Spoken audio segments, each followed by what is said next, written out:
নিষ্কাম কর্ম হইতে নিষেধা কিরূপে ভগবত প্রাপ্তি হয়, ইহাই তাহার ক্রম।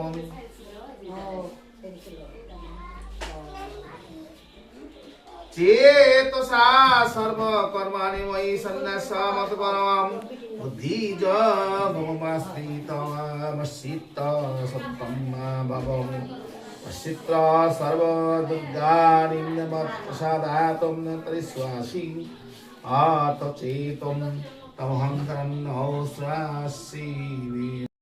আমার স্বরূপের অবগতি হইলে ভক্ত আমাকে প্রাপ্ত হন, সুতরাং এ স্থলে ভক্তির প্রাধান্য দেওয়া হইয়াছে। বস্তুত পরম জ্ঞান ও পরাভক্তিকে কোনো পার্থক্য নাই। সাধক যে পথেই সাধনা করা অপরটি আসিবেই, সুতরাং জ্ঞান ভক্তির প্রাধান্য লইয়া সাধু নিবর্তক